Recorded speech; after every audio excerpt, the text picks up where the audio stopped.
एक दिन मेरे सर में दर्द हो रहा था। देवर कहने लगा, भाभी मेरे हाथ की चाय पियोगी तो बहुत आराम मिलेगा।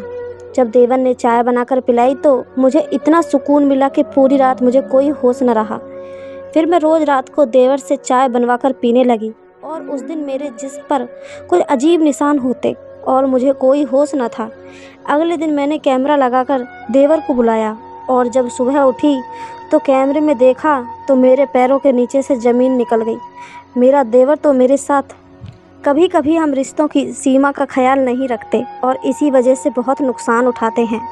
हर रिश्ते की एक लकीर होती है और अगर इंसान उस लकीर को पार कर जाए तो वो रिश्ता उसके लिए बवाल बन जाता है। मेरे साथ भी कुछ ऐसा ही हुआ था। मैं एक रिश्ते में अपनी हद पार कर गई थी और इसलिए बर्बादी मेरा नसीब बन गई थी। जो कुछ मुझ पर गुजर चुकी थी वह मेरे लिए भुलाना बहुत मुश्किल था। पिछले कुछ दिनों से मेरा सर दर्द से फट रहा था और कोई गोली असर नहीं कर रही थी। मेरी रात की नींद ना होने के बराबर थी। मैं सारी सारी रात जागती और घर में यहाँ से वहाँ घूमती रहती या फिर अपने बिस्तर पर करवटें बदलती। जज्बात की तड़प मुझे दीवाना कर रही थी, इसलिए मेरे सर में दर्द होने लगता था। मेरा देवर देव, जो उम्र में मुझसे छोटा था, वो मेरा बहुत ही ख्याल रखता था और हम दोनों काफ़ी घुल मिल गए थे। मैं भूल गई थी कि देवर और भाभी के रिश्ता क्या होते हैं। देव ने कई बार मुझे रात में जगते हुए देखा था। एक दिन मेरी तकलीफ़ देखकर कहने लगा कि भाभी मैं आपके लिए चाय बनाकर लाता हूँ, आपका दर्द तुरंत ठीक हो जाएगा।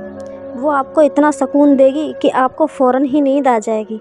उसकी बात सुनकर मैं हंस पड़ी। मुझे लगा कि वह ऐसे ही कह रहा है। मैंने कहा, अच्छा ठीक है, बना दो।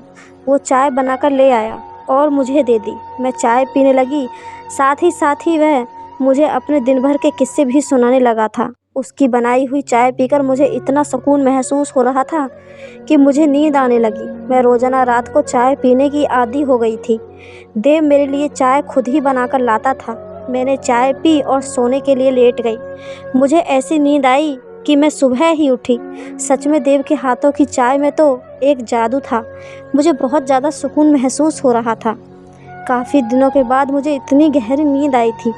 सुबह उठते ही मैं नहाने के लिए वॉशरूम में गई तो मुझे बहुत हैरत हुई जब मैंने अपने शरीर पर कहीं कहीं अजीब निशान लगे हुए देखे।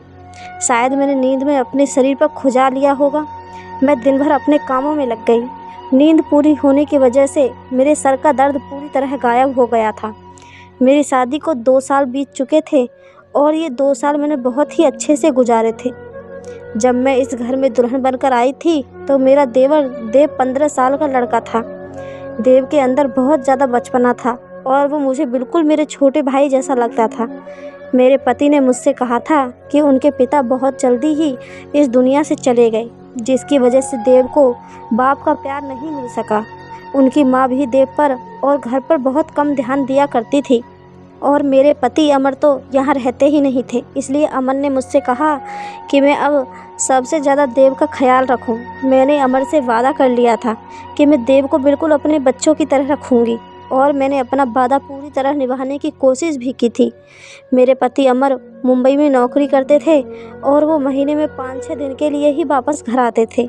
बाकी सारा वक्त मैं अपने छोटे देवर देव और अपनी सास के साथ गुजारती थी। देव अब एक 18 साल का लड़का था जो जवान हो रहा था।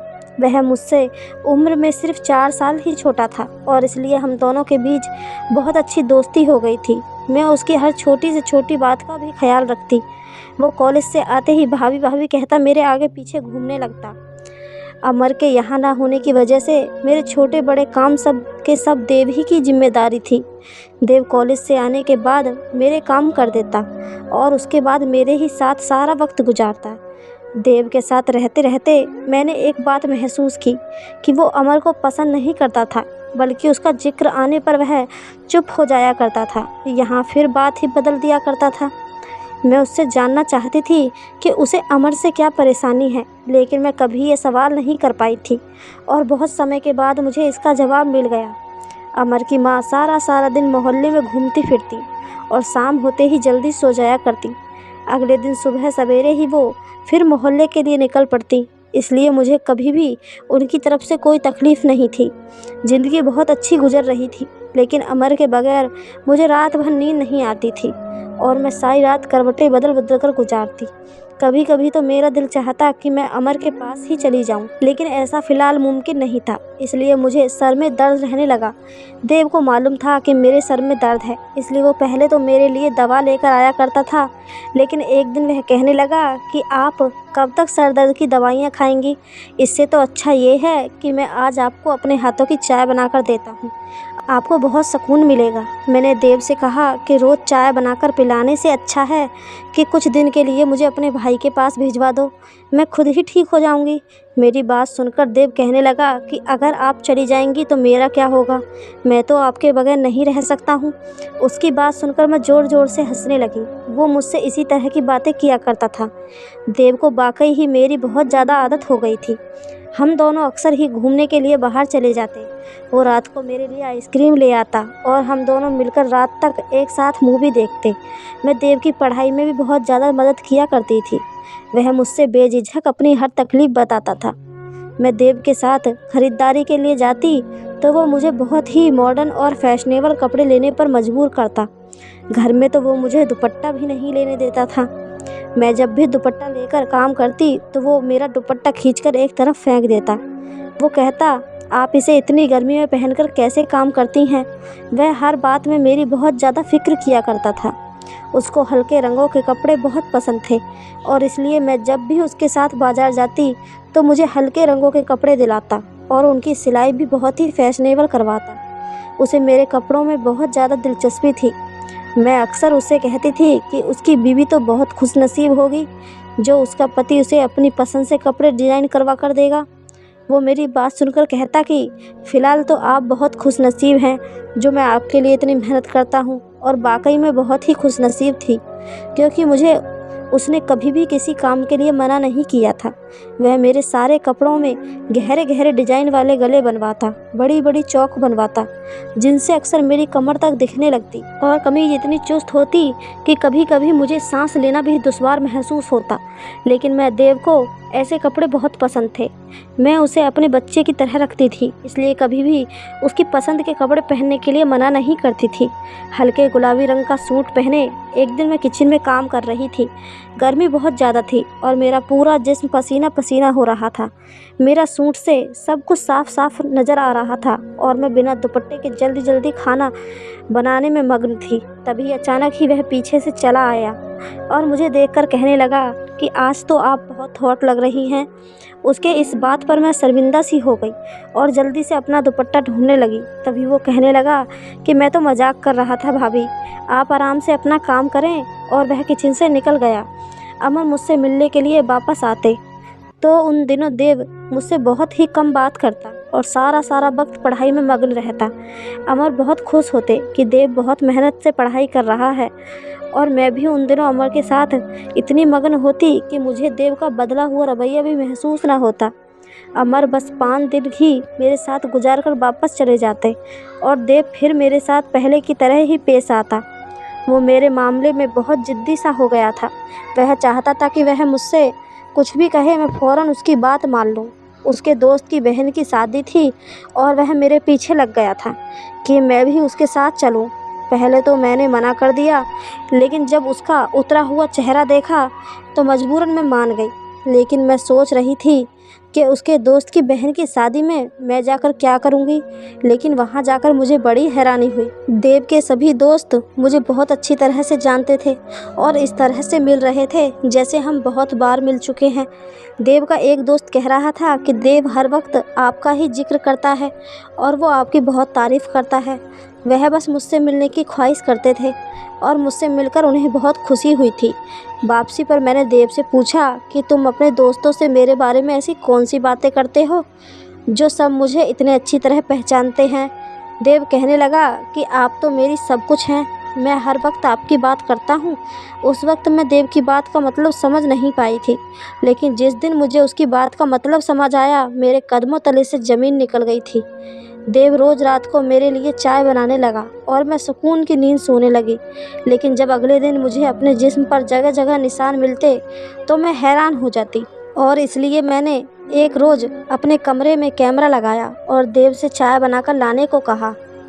चाय पीने के थोड़ी ही देर के बाद मुझे हमेशा की तरह नींद लग गई और सुबह उठकर जब मैंने कैमरे की रिकॉर्डिंग देखी तो मेरी सांस रुक गई। मैं सोच भी नहीं सकती थी कि देव मेरे साथ ऐसा भी कर सकता है। मैं तो देव पर बहुत ज़्यादा भरोसा करती थी और उसे अपना छोटा भाई समझती थी, लेकिन उसने तो देवर भाभी के रिश्ते का लिहाज भी ना रखा। वीडियो में देव मेरे लिए चाय बनाकर लाया और चाय पीने के बाद देव कमरे से निकल गया और मैं सोने के लिए लेट गई। थोड़ी ही देर बाद मुझे इतनी गहरी नींद लग गई कि देव कमरे का दरवाज़ा खोलकर दोबारा अंदर आया और मैं दरवाज़ा खुलने की आवाज़ पर भी ना उठी। उसने अंदर आने के बाद कमरे का दरवाज़ा लॉक किया और मेरे करीब चला आया। उसके बाद जो कुछ मैंने देखा मुझे अपनी आंखों पर विश्वास न हुआ। देव कुछ देर तो खामोशी से बैठा मुझे देखता रहा। उसके बाद अपनी उंगलियों से मेरे चेहरे को छूने लगा। उसने अपने मोबाइल फ़ोन निकालकर मेरी बहुत सारी तस्वीरें खींची और उसके बाद उसने धीरे धीरे मेरी कमीज़ को मेरे बदन से अलग कर दिया। उसने अपने हाथों से मेरे शरीर को नोचना शुरू किया और मेरे शरीर पर मसाज सी करने लगा। मैं जिंदा लाश सी उसके सामने पड़ी थी और वो मेरे जिस्म पर अपने हाथों को मल रहा था। थोड़ी देर के बाद उसने अपने होठों से मुझे चूमना शुरू किया और उसके बाद तो वो अपनी सारी हदें पार करता चला गया। उसने हम दोनों के बीच मौजूद सारी दीवारों को गिरा दिया था। वह जज्बात में इस कदर आगे निकल गया था कि कई घंटों तक वो मेरे ऊपर हावी रहा। मैं उसके आगे बेजान थी और वह पूरी तरह जोश में था। कई घंटे मेरे साथ गुजारने के बाद वो जिस तरह आया था उसी तरह वापस चला गया था। वह मेरी इज्जत को बुरी तरह नीलाम कर गया था और ये सब देखकर मेरी रूह तक कांप रही थी। मैं तो उसे अपना छोटा भाई समझती थी और इसलिए उससे इतनी खुली मिली रहती थी, लेकिन मैं कभी ये जान ही ना सकी कि उसकी नीयत में खोट है। मैं अपने कमरे में बंद थी। जब वह कॉलेज से आया तो सीधा मेरे कमरे में चला आया। मेरे बिल्कुल करीब बैठकर पूछने लगा कि भाभी क्या हुआ, आपकी तबीयत ठीक नहीं है? मैंने गहरी निगाह उस पर डाली और कैमरे की रिकॉर्डिंग उसकी तरफ बढ़ा दी, जिसे देखकर वह कुछ देर के लिए चुप हो गया। उसके बाद जो कुछ उसने कहा वो सुनकर तो मेरे पूरी तरह से रोंगटे खड़े हो गए। उसने अचानक ही मुझसे अपने प्यार का इजहार कर दिया था। वो कह रहा था कि उसे पहले ही दिन मुझसे प्यार हो गया था। वो हमेशा से ही प्यार के लिए तरसा था और जब मैंने उस पर ध्यान देना शुरू किया तो उसे मेरा वजूद अच्छा लगने लगा। उसे ये एहसास हुआ कि उसकी ज़िंदगी में भी कोई ऐसा है जो उससे प्यार करता है। वो कह रहा था कि अब वह मुझसे दूर नहीं रह सकता और इसलिए उसकी नज़र में अपने बड़े भाई का वजूद भी खटकने लगा था। जब भी अमर आते तो वह खुद को कमरे में बंद कर लेता, क्योंकि वो हम दोनों को साथ नहीं देखना चाहता था। अमर से तो वो यूं ही पहले से नफ़रत करता था, क्योंकि अमर के पापा अमर से बहुत प्यार करते थे और मरने से पहले उन्होंने ये घर भी अमर के नाम पर कर दिया था। मेरा और अमर का साथ उसे बहुत चुभता था और वह जब भी मेरे लिए ख़रीदारी पर जाता तो जानबूझकर मुझे ऐसे कपड़े लेने पर मजबूर करता जिससे वह मेरे शरीर को देख सके। उसे हल्के रंग पसंद नहीं थे, बल्कि हल्के हल्के रंगों में मेरा झलकता हुआ वजूद पसंद था। वो कह रहा था कि मैं आपकी खूबसूरती से घायल हो चुका था, वो बस मुझे पाना चाहता था। उसके लिए अपने जज्बात को काबू में रखना बहुत मुश्किल हो गया था। जब वो मुझे आधी आधी रात तक जागते हुए देखता तो ये बात उसे बेचैन करती कि मैं उसके भाई की याद में जाग रही हूँ। उसकी ख्वाहिश थी कि मैं उसके लिए बेचैन रहूं और ज़िंदगी भर उसके साथ रहूं। वह मुझे अपने भाई से दूर करना चाहता था और अपने करीब लाना चाहता था। इसलिए उसने मेरे लिए चाय बनाना शुरू कर दिया ताकि मैं सुकून से सो जाऊं, और वह मेरी चाय में नींद की दवा भी मिलाकर लाता। और जब उसे यकीन हो जाता कि मैं गहरी नींद में हूँ तो वह फ़ौरन ही मेरे कमरे में चला आता और अपने प्यासे वजूद को पूरा कर जाता। उसने अपने दोस्तों को भी ये बात बता दी थी कि वो मुझसे प्यार करने लगा है और उसके दोस्तों ने ही उसे ये तरीका बताया था। देव और उसके दोस्त जवानी की दहलीज पर थे, इसलिए वो सही और गलत से बेखबर होकर मेरी इज्जत नीलाम कर बैठे थे। देव की बात सुनकर मेरी आंखों से आंसू बह रहे थे। उसने ये सब कर दिया था और मैं उसके भाई की बीवी थी और वो मेरे बिस्तर तक आ गया था। मैं शर्म से पानी पानी हो गई थी। मैंने नफ़रत से एक नज़र देव पर डाली तो वो मेरे कदमों में बैठ गया और कहने लगा कि वो बस मुझसे प्यार चाहता है और मेरी नफ़रत उसे मार डालेगी। बाप की जुदाई के साथ साथ वो तो अपनी माँ की भी लापरवाही भी बर्दाश्त नहीं कर पाया। वह कह रहा था कि माँ ने कभी भी उसके जज्बात और ज़रूरतों का ख्याल नहीं रखा, बल्कि सारे मोहल्ले के चक्कर लगाती रही। वह पूरी तरह तन्हाई का शिकार था। जब मैं इस घर में आई तो उसकी तन्हाई मिट गई। उसने अपने आप को पूरी तरह मेरे साथ मसरूफ़ कर लिया। मैंने देव को धक्का देकर अपने पैरों के पास से हटाया।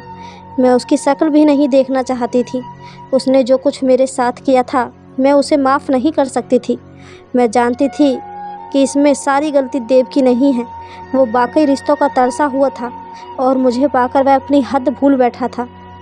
इसमें गलती मेरी भी थी। मैंने भी कभी उसे सही और गलत नहीं बताया। उसने जब भी मेरे लिए कपड़े सिलवाए तो मैं उसे उसकी पसंद समझकर मंजूर करती गई। मैं बगैर दुपट्टे के ही उसके सामने सारे घर में घूमती रही। मैं उसे अपना छोटा भाई ज़रूर समझती थी, लेकिन वह मेरा छोटा भाई था नहीं। मेरे उसके बीच देवर भाभी का रिश्ता था और मैंने इस बात का ख्याल नहीं किया था। आजकल के दौर में जहाँ 14 साल का बच्चा भी हर बात से पूरी तरह वाकिफ़ होता है, मैंने कैसे सोच लिया कि मेरा 18 साल का देवर एक छोटा सा बच्चा है। मैंने उससे कहा कि बेहतर ये है कि वो मुझसे दूरी बना ले और मुझे अपनी शक्ल तक ना दिखाए।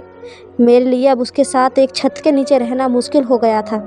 देव ने मुझसे विनती की थी कि मैं ये बात उसके भाई को ना बताऊं। मुझ में तो खुद इतना हौसला नहीं था कि मैं अमर को खुद इतनी बड़ी सच्चाई कैसे बता सकती थी। वो बहुत शर्मिंदा था और अपने कमरे में चला गया, लेकिन मैं खुद भी अपनी नज़रों में गिर गई थी। मैंने फ़ौरन अमर को फ़ोन मिलाया और उनसे कहा कि अब मैं उनके बगैर नहीं रह सकती। या तो वह खुद वापस आए या मुझे अपने पास बुलाएं। मेरी बात सुनकर अमर पहले तो हैरान रह गए कि मुझे अचानक क्या हुआ है, लेकिन जब बार बार मैं कहने लगी तो वह कहने लगे कि वह जल्द ही मुझे अपने पास बुला लेंगे। वो मुझसे कुछ वक्त मांग रहे थे ताकि वह मेरे रहने का कोई इंतज़ाम कर सकें और अपनी माँ से भी इस बारे में बात करेंगे। मैंने अमर से कहा कि वह 10 दिन के अंदर अंदर मुझे अपने पास बुला लें, नहीं तो मैं हमेशा के लिए अपने घर लौट जाऊंगी। अमर ने वादा किया कि वह 10 दिन में आकर मुझे अपने साथ ले जाएंगे। मैंने ये 10 दिन खुद को कमरे में बंद करके गुजारे। मैं देव की शक्ल भी नहीं देखना चाहती थी और जो कुछ हो चुका था मैं उसे पूरी तरह भूल जाना चाहती थी। मेरी सास को अब भी अपने घर का होश नहीं था। उन्हें अपने घर से ज़्यादा सारे मोहल्ले की फ़िक्र थी। अगर वह दूसरों की खोज में रहने के बजाय अपनी औलाद का ख्याल रखती तो शायद देव यूँ इस चीज़ का शिकार न होता। देव अकेलेपन का शिकार होकर अपने रास्ते से भटक गया था। हर रिश्ते की एक हद होती है और मैंने अपने और देव के रिश्ते की उस हद को भुला दिया था और उसी का नतीजा मुझे भुगतना पड़ा था। मैंने अपने सारे पुराने कपड़े जला दिए थे। अब मुझे एहसास था कि मैं इस घर में एक गैर के साथ मौजूद हूँ और मुझे अपने आप को उससे ढक कर रखना है। कभी कभी हम बहुत सी चीज़ों को बहुत छोटा समझ लेते हैं, लेकिन वो इतनी छोटी होती नहीं हैं जितनी कि हमें नज़र आती हैं। मुझे अपने दुपट्टे के कीमती होने का एहसास आज हुआ था जब मैं लुट चुकी थी। जो लोग भी ये कहानी सुन रहे हैं, आपसे मैं यही कहना चाहती हूँ कि अपने वजूद को संभाल के रखो, बहुत कीमती है। तो दोस्तों, आप हमें कमेंट करके ज़रूर बताएं कि आज के दौर में हम लोगों को किसी पर भी ऐसे ही भरोसा कर लेना चाहिए या नहीं करना चाहिए। और आपको कहानी कैसी लगी ये भी हमें कमेंट करके ज़रूर बताएं। कहानी अच्छी लगी हो तो वीडियो को एक लाइक, चैनल को सब्सक्राइब ज़रूर कर देना। धन्यवाद दोस्तों।